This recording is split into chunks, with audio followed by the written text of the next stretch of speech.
আসসালামু আলাইকুম রহমতুল্লাহি ওয়া বারাকাতুহু। হ্যালো এভরিওয়ান, কেমন আছেন সবাই? আশা করি অনেক ভালো আছেন। আমি শাহিদ বিন জাহিদ আছি আপনাদের সাথে।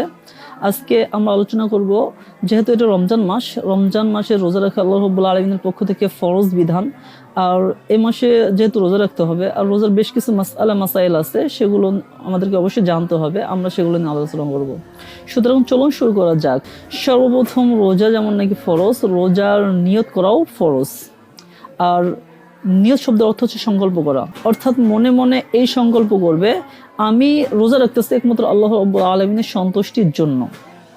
মুখে করা জরুরি না। ফরজ রোজার নিয়ত রাতের বেলা করাই উত্তম, তবে দিনের বেলাও অবকাশ রয়েছে। যদি কোনো ব্যক্তি রাত্রের বেলা নিয়ত করতে না পারে, তাহলে সে পরদিন সূর্য ঢলার আগ পর্যন্ত নিয়ত করতে পারবে। অর্থাৎ রাত্রেবেলা করাটা হচ্ছে উত্তম। আর রাত্রেবেলা করতে না পারলে পরদিন সূর্য ঢলার আগ পর্যন্ত সে নিয়ত করতে পারবে। যদি কোনো ব্যক্তি পুরো মাসের নিয়ত একবারে করতে চায়, এটা আদায় হবে না। কেননা পুরো রমজান মাসের প্রতিটা রোজা হচ্ছে ভিন্ন ভিন্ন আমল। অর্থাৎ প্রতিটা আমলের জন্য যেমন নাকি নিয়ত আছে, সুতরাং প্রত্যেকটা রোজা যেহেতু এক একটা আমল, সুতরাং প্রত্যেকটা রোজার জন্য আলাদা আলাদা করে নিয়ত করতে হবে। সেটা রাতে করলে উত্তম হবে, আর পরদিন সকালবেলাও করতে পারবে। আর নিয়তের সময়টা শুরু হয় সাধারণত সূর্যাস্তের পর থেকে।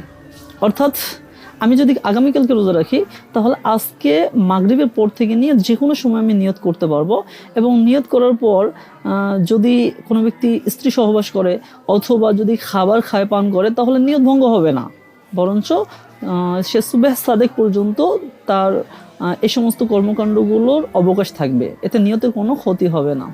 এখন আমরা জানবো সাহারি সংক্রান্ত কিছু বিশেষ মাসআইল। সর্বপ্রথম রাসূল সাল্লাল্লাহু আলাইহি ওয়াসাল্লাম বলেন যে তাসাহহারু ফাইন্না ইসতিহবাব বারাকা। সেহরি খাওয়া হচ্ছে রাসূল সাল্লাল্লাহু আলাইহি ওয়াসাল্লামের পক্ষ থেকে সুন্নত। অর্থাৎ রাসূল সাল্লাল্লাহু আলাইহি ওয়াসাল্লাম বলছেন, তোমরা সেহরি খাও, কেননা সেহরি খাওয়ার মধ্যে বরকত রয়েছে।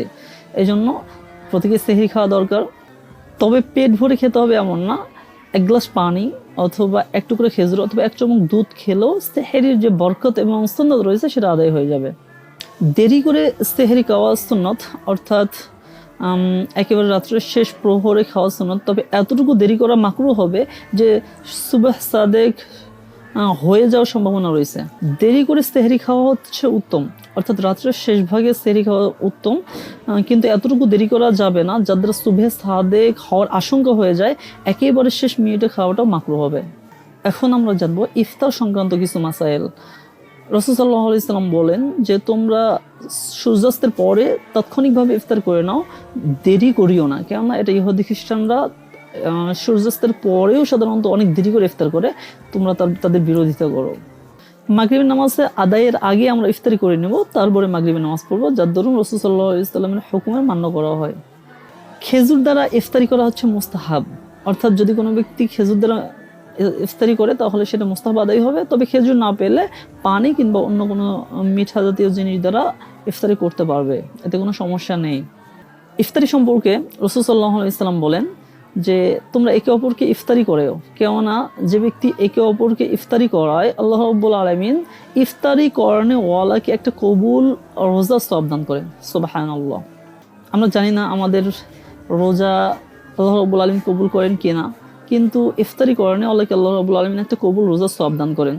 সাহাবায়ে কেরাম রাদিয়াল্লাহু তাআলা বললেন, ইয়া রাসূলুল্লাহ, আমাদের মধ্যে তো অনেকে এমন সামর্থ্য রাখে না যে পেট ভরে অপর ভাইকে ইফতারি করাবো। তখন রাসূল সাল্লাল্লাহু আলাইহি ওয়াসাল্লাম বললেন যে ইফতারি সওয়াবের জন্য পেট ভরানো শর্ত না। অর্থাৎ কোনো ব্যক্তি যদি আরেকজন ব্যক্তি একটা খেজুর কিংবা এক চামচ দুধ কিংবা এক গ্লাস পানি দ্বারাও যদি ইফতারি করে, আল্লাহ রাব্বুল আলামিন তাকে পরিপূর্ণ একটা রোজার সওয়াব দান করেন। এজন্য আমরা চেষ্টা করব আমাদের যাদের সামর্থ্য আছে তারা অপর ভাইকে ইফতারি করার জন্য। এবং আমাদেরকে যদি কেউ ইফতারের দাওয়াত দেয়, তাহলে আমরা তার দাওয়াতকে কবুল করব। এটা না যে আমি বাসায় ইফতারি করলে আল্লাহ রাব্বুল আলামিন আমার নিজের টাকায় করলে বেশি সওয়াব দান করবেন, আর অন্যের টাকায় করলে অন্য আমাকে ইফতারি করাইলে আমার সওয়াবটা হয়তো তাকে দিয়ে দিবেন না।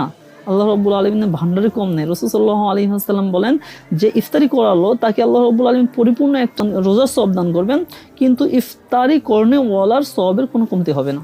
এজন্য আমরা একে অপরকে ইফতারি করানোর চেষ্টা করব। আসসালামু আলাইকুম ওয়া রাহমাতুল্লাহি ওয়া বারাকাতুহু।